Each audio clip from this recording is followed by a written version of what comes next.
Welcome back to the Angry Man Podcast with Jason and Greg. First and foremost, let me state that this episode of the Angry Man Podcast is brought to you by Born to Box, which is a docuseries from the good brother Curtis Schoon. Now, this is a documentary about boxing, covering it from the perspective of the boxer, the trainers, and also boxing insiders. Now, you may know Curtis Schoon from American Gangster. He was the executive producer for the episode entitled Kenneth Supreme McGriff. And so he has done some incredible work out here as far as telling the stories of the African-American community. Please check out the film, www.borntoboxfilm.com. Incredible work that he is doing. I'm telling you guys, there's a lot of information at that website, and I'm sure you will enjoy the docuseries. Now, let's jump into the crust of this particular video.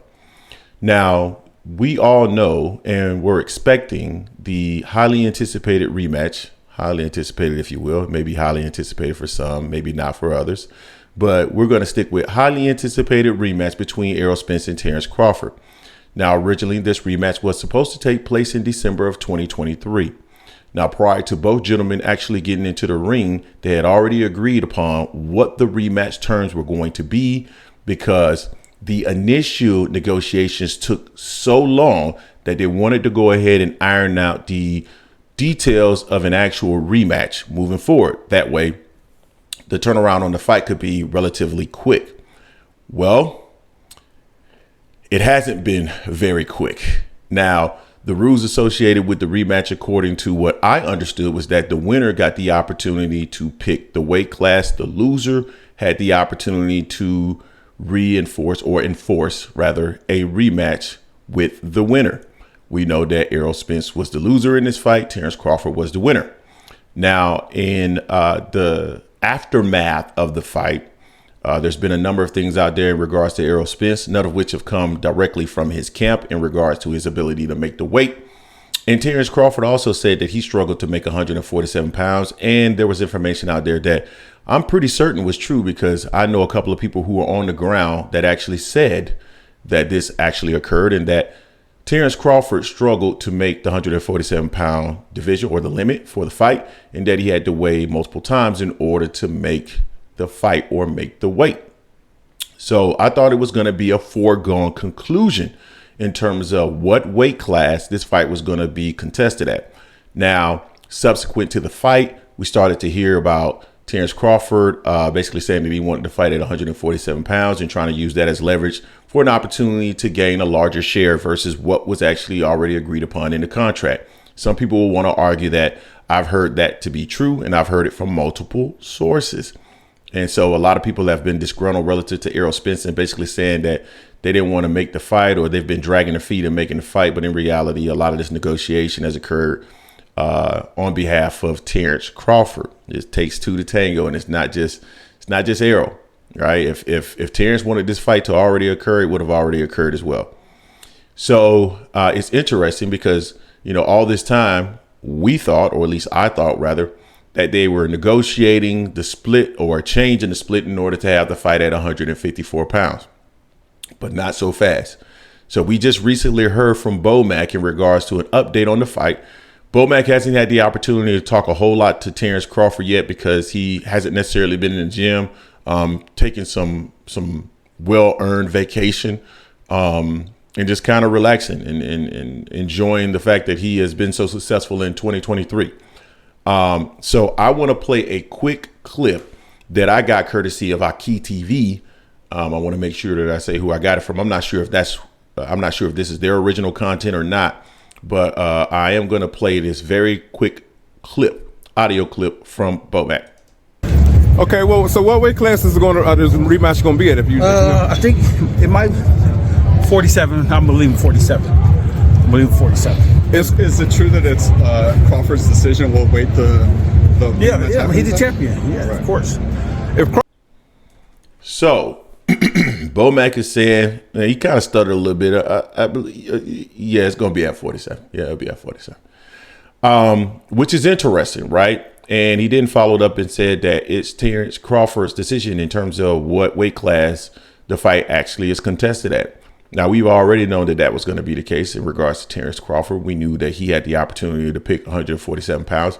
I think what's interesting is the fact that he picked 147, considering the fact that he struggled to make 147 pounds himself. Now, this could possibly be strategic in that Terence Crawford understands that Errol Spence did struggle to make 147 pounds and that, maybe he was a little bit dehydrated.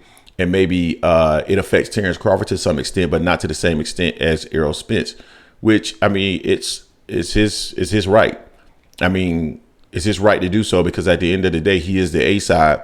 And like I said, the A side gets the opportunity to dictate the terms. Errol had his opportunity to dictate terms when he was the A side.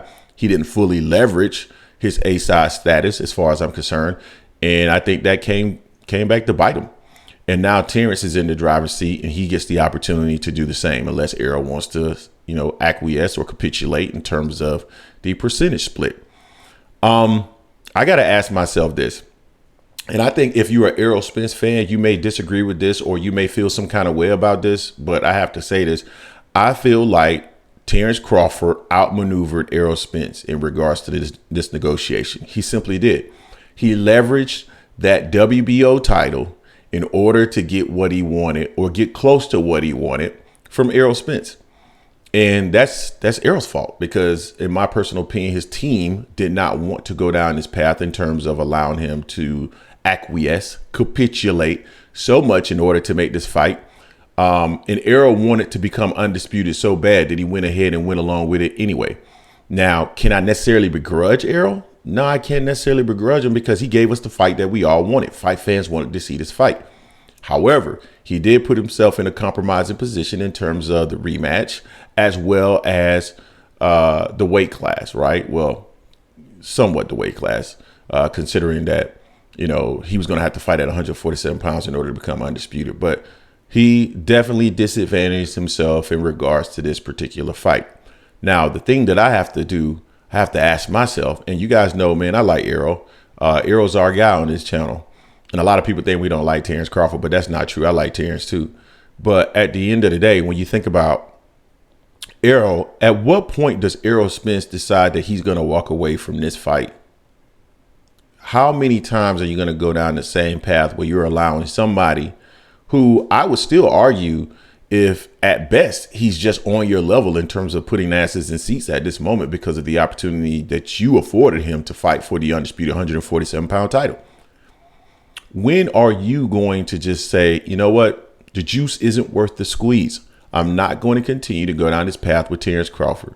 Do you want revenge? Absolutely. Should you get revenge and get the opportunity to fight him? Sure. But at the same time, Terence is a formidable opponent, absolutely formidable. And we saw that with the results of the fight. And now you're going to concede 147 pounds to Terence Crawford. Why on earth would you do that? If I were you and you were going to actually move forward with this particular fight, the fight has to be at 54. Now, would I concede some dollars in order to make it at 54? Absolutely, because everything is a negotiation. And right now you don't have the leverage. So you got to concede some dollars in order to make it at the weight class that you want. But would I concede so much? Like if, I don't know, I'm just using this as an example. I have no idea what the splits are, but let's say that the rematch split is 55-45. Would I say, okay, I'm willing to go to 60-40 to make this fight happen so I can get the opportunity to exact revenge? Absolutely, I would. If Terence is talking about 65-35 or 70-30 in order to get the fight at 154 pounds, I'm saying absolutely not. And I'm not saying that any of those things are occurring, but clearly something is occurring with the negotiations dragging on for so long. So how long are you going to let one fighter continue to drag out negotiation to that extent? It makes no sense to me whatsoever. So you guys tell me what you think. Is it time for Errol Spence to walk away? Would you like to see Errol Spence in a rematch with Terence Crawford, but the rematch is at 147 pounds? I mean, I want to see the rematch. I want to see if Errol can turn it around. But I mean, at 147, you got to argue. Then if you're going in at 147, there can't be any rehydration issue, altitude issues, rib bruised or whatever. There can be none of that because you're choosing to move back to 147. And it's not that Errol is making these excuses because he's not, but I'm talking about the overall fan base. So you guys let me know what you think in the comment section. Don't forget to hate, like, comment, and subscribe.